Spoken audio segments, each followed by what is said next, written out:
مسنونہ کے بعد قرآن مجید کی بہت ہی مشہور و معروف آیات مبارکہ کی تلاوت سے میں نے خود کو مشرف کیا ہے۔ پروردگار عالم اپنے مقدس کلام میں بڑے ہی فصیح و بلیغ انداز میں ارشاد فرماتا ہے، یا ایھا الذین آمنوا اتقوا اللہ، اے ایمان والو اللہ تعالیٰ سے ڈرو، وکونوا مع الصادقین، اور سچوں کے ساتھ ہو جاؤ۔ ایک موقع پر قرآن مجید میں میرا رب ارشاد فرماتا، یا ایھا الذین آمنوا اتقوا اللہ وقولوا قولا سدیدا، اے ایمان والو اللہ تعالیٰ سے ڈرو اور سچی سیدھی صاف ستھری بات کہنے کی عادت اپنا لو۔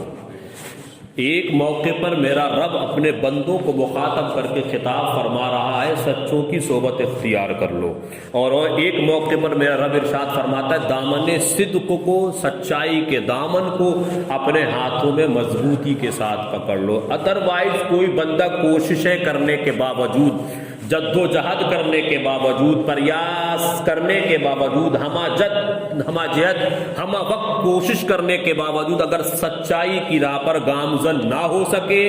سچ نہ بول سکے، تو کم از کم سچوں کی صحبت ہی اختیار کر لے، سچوں کے ساتھ اٹھنا بیٹھنا ہی شروع کر دے۔ تو جب سچوں کے ساتھ اٹھنا بیٹھنا شروع کرے گا، سچوں کی صحبت اختیار کرے گا، تو انشاءاللہ نتیجہ یہ نکلے گا کہ جو بولی سچوں کی ہوگی وہی بولی اس کی بھی ہوگی، جو کھانا سچوں کا ہوگا وہی کھانا اس کا ہوگا۔ جیسے سونا جاگنا اٹھنا بیٹھنا کھانا پینا سماجک اعتبار سے جیسے سچے کی زندگی گزرے گی، کوئی جھوٹا سچوں کی صحبت اختیار کرے گا تو گویا کہ جو سچوں کو پسند ہوگا وہ اس کو بھی پسند ہو جائے گا۔ دھیرے دھیرے صحبت نیک، صحبت حسن، اچھے کی صحبت اختیار کرنے کا نتیجہ یہ نکلے گا کہ جس بندے کو سب لوگ جھوٹا کہتے تھے، مکار کہتے تھے، بد کردار بد عمل کہتے تھے، رب کا کرم دیکھے اور ایک اللہ کے محبوب بندے کی صحبت جب اختیار کر لے گا تو دنیا جانتی ہے، اچھوں میں بیٹھو گے تو دنیا آپ کو اچھا کہے گی، سچوں میں بیٹھو گے تو دنیا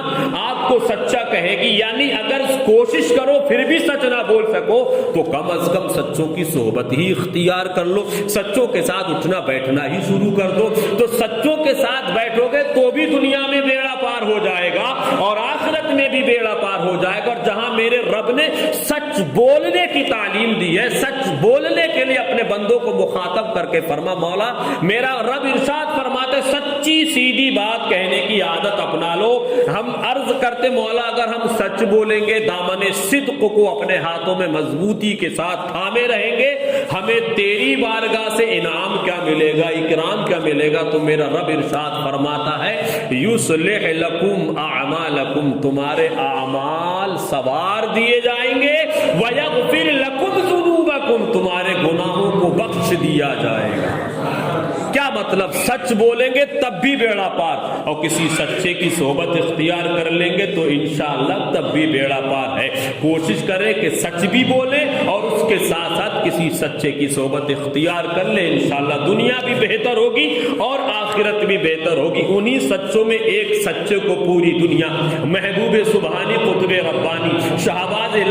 لامکانی، پیر لاسانی، غوث سمدانی، محبوب سبحانی، شیخ محی الدین عبد القادر جیلانی، حسنی، حسینی، پیروں کے پیر، میروں کے میر، یعنی سب سے بڑے پیر سرکار غوث اعظم رضی اللہ تبارک و تعالی عنہ کے نام نامی اس میں گرامی سے پوری دنیا جانتی ہے، مانتی ہے، پہچانتی ہے۔ ایک وہ سرکار غوث اعظم رضی اللہ تبارک و تعالی عنہ ہے جو سن ہجری 470 میں شہر جیلان میں اپنے والد گرامی حضرت ابو صالح موسیٰ جنگی دوست، آپ کی والدہ ماجدہ کا نام حضرت ام الخیر حضرت فاطمہ رضی اللہ تبارک و تعالی عنہا کے گھر میں یکم رمضان المبارک کو شہر جیلان میں پیدا ہو رہے ہیں۔ اور صرف عبد القادر جیلانی تنہا ہی نہیں بلکہ میرے رب کو سرکار سیدنا شیخ محی الدین عبد القادر جیلانی رضی اللہ تبارک و تعالی عنہ کی جو پیدائش ہو رہی ہے، عبد القادر جیلانی کی پیدائش کی برکتیں دیکھے کہ شہر جیلان میں 1100 لڑکے پیدا ہوئے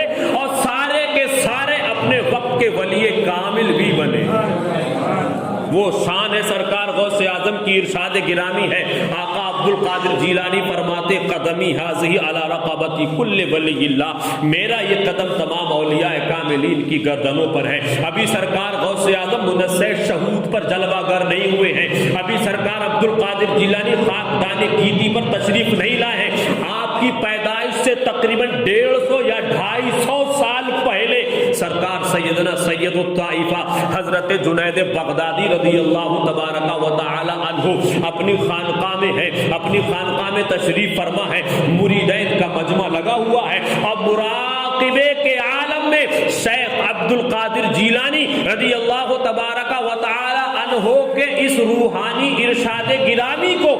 سیدنا جنید بغدادی نے سماعت کیا، اور مراقبے کے عالم میں آپ کی زبان فیض ترجمان سے یہ الفاظ نکلتے ہیں، قدمہ علی رقبتی، قدمہ علی رقبتی، قدمہ علی رقبتی، اس کا قدم میری گردن پر، اس کا قدم میری گردن پر، اس کا قدم میری گردن پر۔ سارے مریدین حیرت میں پڑ جاتے ہیں، عرض کرتے حضور یہ کیا معاملہ ہے؟ اس وقت عراق کی سرزمین پر آپ سے بڑا کوئی ولی کامل نہیں، آپ سے بڑا کوئی متقی اور پرہیزگار نہیں، وہ کون سی اہم ترین شخصیت ہے جس کے مبارک قدم کو آج آپ اپنے گردن پہ لے رہے ہیں؟ حضور ہمیں اس کی حقیقت کے بارے میں واقف کرائیے، یہ کیا معاملہ ہے، یہ کیا ماجرا ہے؟ آپ اس وقت ولیوں کے تاجدار ہیں، ولیوں کے سردار ہیں۔ سرکار جنید بغدادی رضی اللہ تبارک و تعالی عنہ جب اپنے تمام چاہنے والوں کی طرف سے یہ عریضہ سماعت کرتے ہیں، ارشاد فرماتے ہیں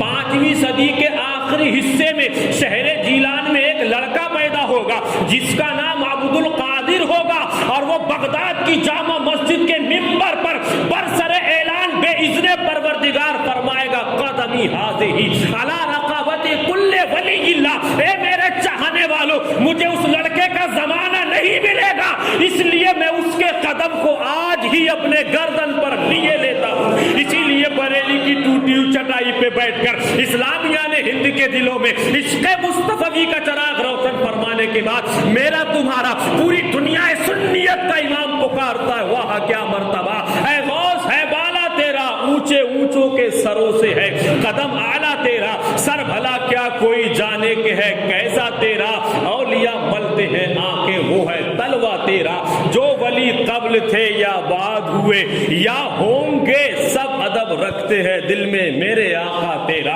اور تیری سرکار میں لاتا ہے رضا اس کو شفیع جو میرا غوث ہے اور لاڈلا بیٹا تیرا۔ یہ شان ہے عبد القادر جیلانی کی۔ سرکار عبد القادر جیلانی کی زندگی کو پڑھو گے تو آپ بچپنے میں بے مثال، آپ جوانی میں بے مثال، مدرسے میں ہے تو بے مثال، گھر میں والدین کی ماں کی خدمت کر رہے ہیں تو بے مثال، ہر قدم قدم دیکھے تو عبد القادر جیلانی اپنے آپ میں اس طرح سے بے مثال ہے جیسے محمد کا رسولوں میں ہے، جیسے مرتبہ اعلیٰ ہے افضل اولیاء میں، یوں ہی رتبہ غوث اعظم کا۔ سرکار سیدنا شیخ محی الدین عبد القادر جیلانی کے طور طریقے، ان کے نقش قدم پر عمل کرو گے، ان کے نقش قدم پر چلو گے تو دنیا اور آخرت بھی سنور جائے گی۔ روایتوں میں آتا ہے، بہت سارے لکھنے والوں نے اس روایت کو غوث اعظم کی طرف بھی منسوب کیا ہے، اور کسی نے کسی بزرگ کا نام نہ لے کر کے صرف امت مسلمہ کو ایک درس دیا۔ میرا مقصد صرف یہ نہیں ہے کہ میں کرامت سناؤں، میرا مقصد ہے کرامت کے پیچھے جو بیک گراؤنڈ نکل کے آتا ہے،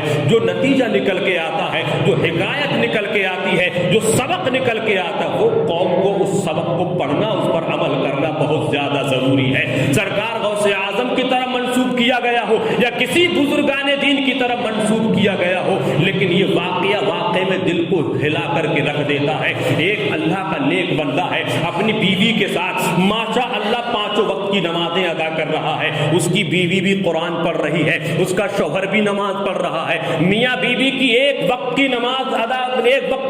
نہیں چھوٹ رہی ہے، قرآن کی تلاوت کے وقت میں قرآن کی تلاوت، نماز کے وقت میں نماز ادا کی جا رہی ہے، مگر گھر میں اس کے برکت کا نزول نہیں، گھر میں کہیں سے کہیں تک کوئی خیر و برکت نہیں۔ حیرت میں پڑ جاتا ہے۔ بعض نے لکھا ہے کہ وہ کسی بزرگ کی خانقاہ میں گیا، اور بعض روایتوں میں آیا ہے کہ وہ سرکار غوث اعظم کی خانقاہ میں گیا، اور جانے کے بعد عرض کرتا حضور میں کچھ عریضہ لے کے آیا ہوں، قبول فرما لیجئے۔ میں اپنے گھر میں رہتا ہوں، 5 وقت کی نمازیں ادا کرتا ہوں، میری بیوی بھی 5 وقت وقت کی نمازیں ادا کرتی ہے۔ الحمدللہ میں بھی قرآن عظیم کی تلاوت کرتا ہوں، میری بیوی بھی قرآن عظیم کی تلاوت کرتی، مگر سرکار معاملہ یہ ہے کہ میرے گھر میں برکت نہیں ہے، میرے گھر میں خیر و برکت کا نزول نہیں ہے۔ حضور کوئی نسخہ کیمیا بتا دیجئے، کوئی اوراد و وظائف بتلا دیجئے۔ سرکار شیخ عبد القادر جیلانی یا کسی اور بزرگ کی طرف منسوب کر کے لکھنے والوں نے لکھا، جواب دیا کہ جاؤ اپنے گھر کے مکان کے دروازے کے اوپر کوئی کپڑا لگا دو، کوئی پردہ حائل کر دو،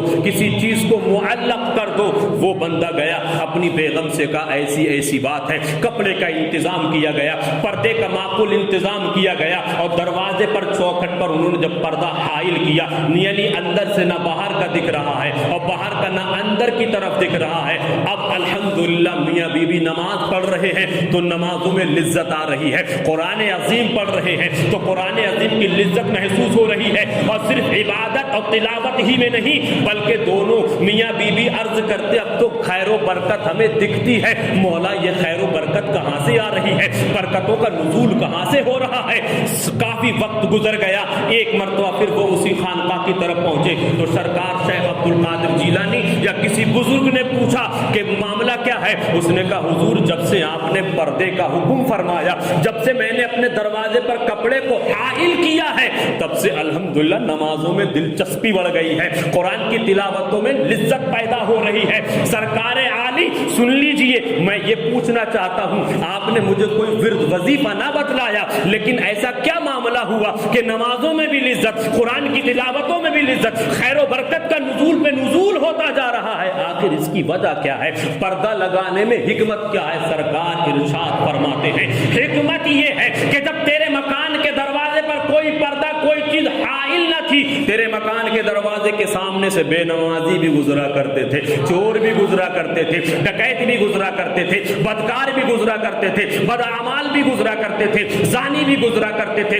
جواری شرابی بھی گزرا کرتے تھے، ہر برے سے برا آدمی تیرے مکان کے دروازے سے گزرتا تھا اور اس کی نظر تیرے مکان میں پڑتی تھی۔ بس ان برے لوگوں کی وجہ سے یا بے نمازی کی وجہ سے یا بدکار شرابی جواری لوگوں کی نظر بد کی وجہ سے نماز تو پڑھتا تھا تو، تیری بیوی نماز تو پڑھتے تھے، قرآن پڑھتے تھے، مگر گھر میں خیر و برکت کا نزول نہیں ہوتا تھا۔ لیکن جب سے تو نے اپنے مکان کے دروازے پر پردے کو حائل کیا ہے، اب کسی بے نمازی کی نظر نہیں پہنچتی، اب کسی چور کی نظر نہیں پہنچتی، اب کسی ڈکیت کی نظر نہیں پہنچتی، اب کسی شرابی جواری کی نظر نہیں پہنچتی، اور جب بے نمازی کی نظر تیرے گھر میں نہیں پہنچتی تو برکتیں تو ہونا ہی چاہیے، لذت عبادت میں آنا چاہیے، دلچسپیاں نماز میں پڑھنا چاہیے۔ کیا مطلب؟ جب کسی بے نمازی کی نظر کسی نمازی کے گھر میں پہنچ جائے تو برکتیں ختم ہو جاتی ہیں۔ سینے پہ ہاتھ رکھ کے تسلی بخش جواب دو اور اللہ کے گھر میں خود بیٹھ کے فیصلہ کرو کہ جن گھروں میں اماں بھی نماز نہ پڑھ رہی ہو، ابا بھی نماز نہ پڑھ رہے ہو، بھائی بھی نماز نہ پڑھ رہے ہو، بھابھی بھی نمازیں نہ پڑھ رہی ہو، بہنیں بھی نمازیں نہ پڑھ رہے، بتاؤ ان گھروں میں برکتیں آئیں گی تو آئیں گی کہاں سے؟ یہ ایک سجدہ ہے جسے تو گرا سمجھتا ہے، ہزار سجدوں سے دیتا ہے آدمی کو نجات۔ اور وہ معزز تھے زمانے میں مسلمان ہو کر، ہم خوار ہوئے ہیں آج تارک قرآن ہو کر۔ ضرورت اس بات کی ہے اولیاء کاملین بزرگان دین کے طور طریقے کو اپنا لیجئے، ان کے نقش قدم پر اپنی تھوڑی سی زندگی کو گزارنے کی کوشش کیجئے۔ موت کا کوئی بھروسہ نہیں ہے، زندگی ایک کرائے کا گھر ہے، ایک نہ ایک دن بدلنا پڑے گا۔ موت جب ہم کو آواز دے گی گھر سے باہر نکلنا پڑے گا۔ سردی نہیں آتی ہے لیکن گرم کپڑوں کا انتظام کرتے ہیں، گرمی نہیں آتی ہے لیکن ٹھنڈے کپڑوں کا انتظام کرتے ہیں۔ ہماری فور ویلر باہر کھڑی ہے، بیٹھنے سے پہلے ریموٹ کے ذریعے ہم چیک کر لیتے ہیں، ہر آنے والے موسم کے پہلے سے ہم کپڑوں کا انتظام کر لیتے ہیں۔ کاش ہم اور آپ اپنی زندگی میں قبر میں جانے سے پہلے قبر کی تیاری کر لیتے تو خدا کی قسم نتیجے کچھ اور ہمیں اور آپ کو دیکھنے کو ملتے۔ ضرورت اس بات کی ہے کہ نمازی بنیے، غیبت و چغل خوری سے اپنے آپ کو دور رکھیے، برے کاموں سے بچیے، دوسروں کو بچانے کی کوشش کیجیے۔ اللہ کی مقدس بارگاہ میں دعا ہے کہ اللہ ہمیں اور آپ کو، تمام عالم اسلام کو، خوش عقیدہ مسلمانوں کو، تمام اولیاء کاملین سرکار غوث اعظم کے صدقے میں تمام بزرگان دین کے نقش قدم پر چلنے کی ہمت اور توفیق نصیب فرمائے۔ استغفر اللہ ربی من کل ذنب و اتوب الیہ۔ خوب اس کی سیر چمن پھول چنے شاد رہے باغ وہاں جاتا ہوں گلشن تیرا آباد رہے، رہا گلشن تو پھول کھلتے رہیں گے، رہی زندگی تو انشاءاللہ ہم اور آپ ملتے رہیں گے۔ اسلام زندہ باد، مسلمان پائندہ باد۔ مولا میرے بولنے میں قصداً کوئی بھی چھوٹی بڑی غلطی ہو گئی، مولا اس کو اپنے خاص فضل و کرم سے معاف فرما کر اپنی بارگاہ میں قبول اور مقبول فرما۔ وما علینا الا